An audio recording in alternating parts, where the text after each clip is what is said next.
berikutnya.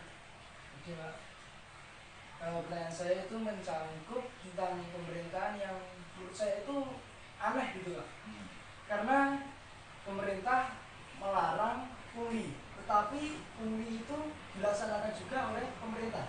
Dan kita misal, kalau saya sendiri pengalaman itu membuat SIM, padahal ketika kita melaporkan pungli itu ke polisi, tetapi kita membuat SIM bisa melewati polisi pungli itu. Nah, itu jadi permainan politik gimana sih Pak itu? Begini, jadi kalau soal pungutan liar itu apa ya? Kalau zaman dahulu ada kira-kira ya palak ya, istilah dipalak itulah kira-kira. Berarti pungli itu dalam perspektif sejarah berarti sejak dulu sudah ada itu ya.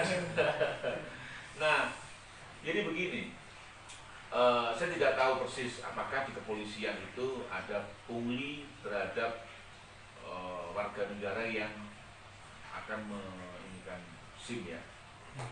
Tentu kalau ada ya dilaporkan saja ya. Kalau ada sih, kalau nggak ada ya bagaimana ya. Tapi pungli itu juga secara umum seperti kentut ya. Benar nggak? Baunya ada, tapi kalau diangkat bener susah juga mencari mana ada punglinya. Kan begitu. Paling-paling kalau ada wartawan atau video yang tersembunyi gitu barangkali ya. Tapi secara hukum kan video yang tersembunyi itu juga belum menjadi alat bukti yang kuat atau yang sah karena itu diambil secara ilegal kan gitu. Nah sehingga begini, kita mengacu kepada negara-negara kaya, negara-negara kaya yang sekaligus sistem pemerintahnya baik, ya kan? Nah itu secara umum bahkan juga secara khusus boleh lah ya, itu sudah pelayanan itu bukan lagi suatu tatanan yang digariskan oleh pemerintahan gitu kira-kira ya. Paham nggak? Misalnya gini, pemerintah terus begini, SOP-nya sedemikian rupa, prosedur perizinan atau apa harus begini misalnya.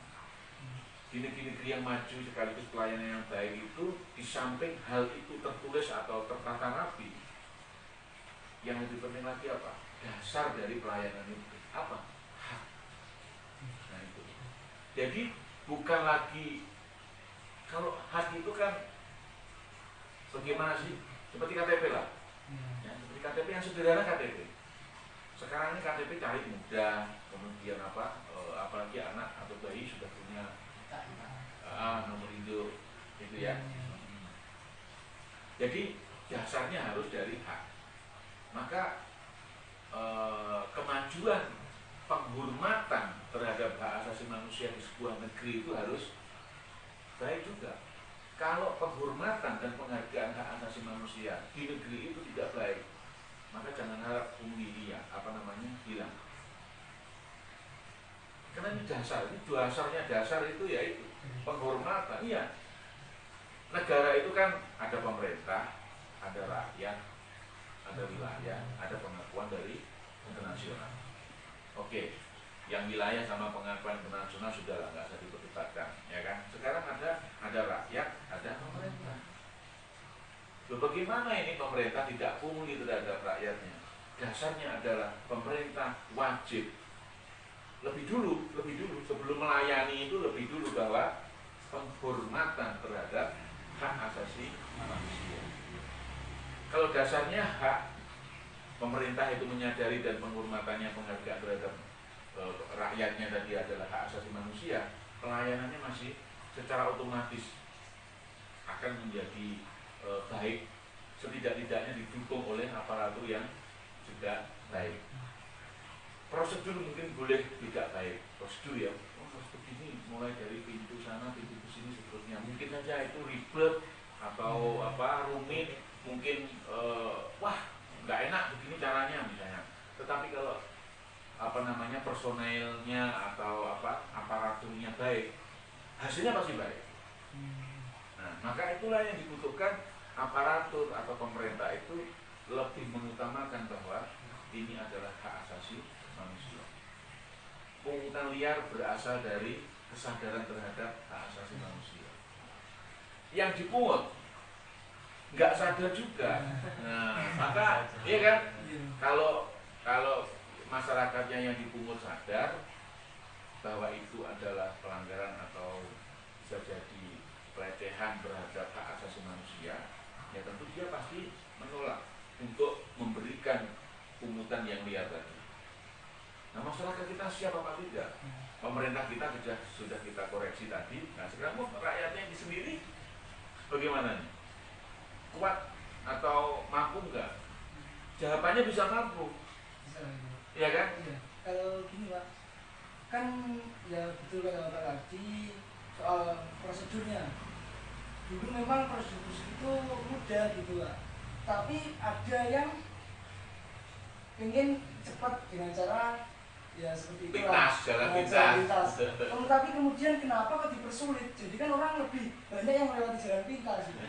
Jadi secara naluri kita sebagai orang-orang atau sebagai rakyat itu memilih jalan pintas lah ya, seperti itu. Karena dibagi-bagikan seperti itu. Nah, makanya itu berangkatlah yang paling utama adalah penghormatan dan penghargaan terhadap hak asasi manusia. Karena mempersulit apa dalam bentuk apapun itu berarti tidak memenuhi hak asasi manusia, gitu loh. Hak asasi manusia jangan dipandang hanya hak hidup, hak berkeluarga, hak berkembang, hak pendidikan, jangan.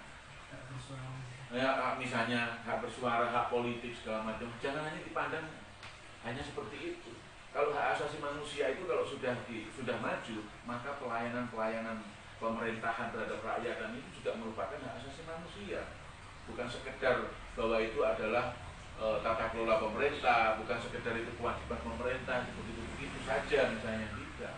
Nah, saya mengerti mahasiswa apa namanya yang dicontohkannya adalah SIM itu ya.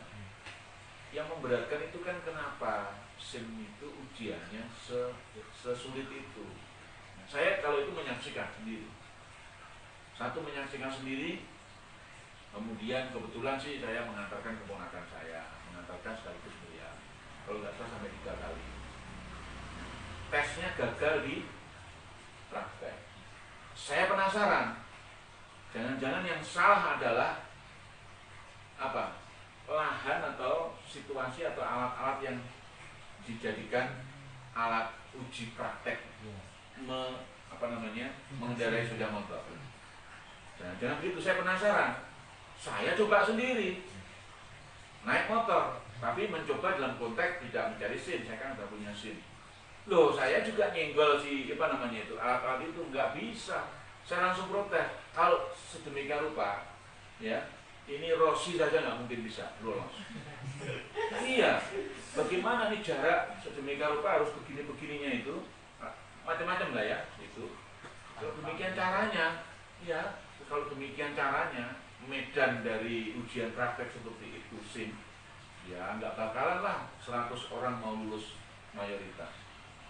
1-2 orang Pak. Iya pasti 1-2 orang, kembali lagi 1-2 orang, kembali lagi 1-2 orang, kembali lagi nggak lulus, akhirnya mempersulit itu. Dan akhirnya mencari jalan pintas hewan. Iya, padahal di medan yang sesungguhnya jalan raya tidak seperti itu juga. Tidak segitunya gitu ya medannya. Bahkan gini Pak, kalau kita segitunya seperti yang diteskan, misal kita waktu menyalip seperti di jalan zigzag.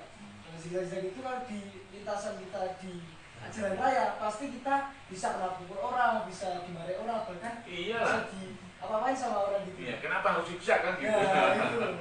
Maksudnya kan malah ujian SIM itu kan mendingan bagaimana mentaati peraturan, jalan naik motornya bahasa Jawanya tegen, berarti terampil lah gitu. Nah, gitulah.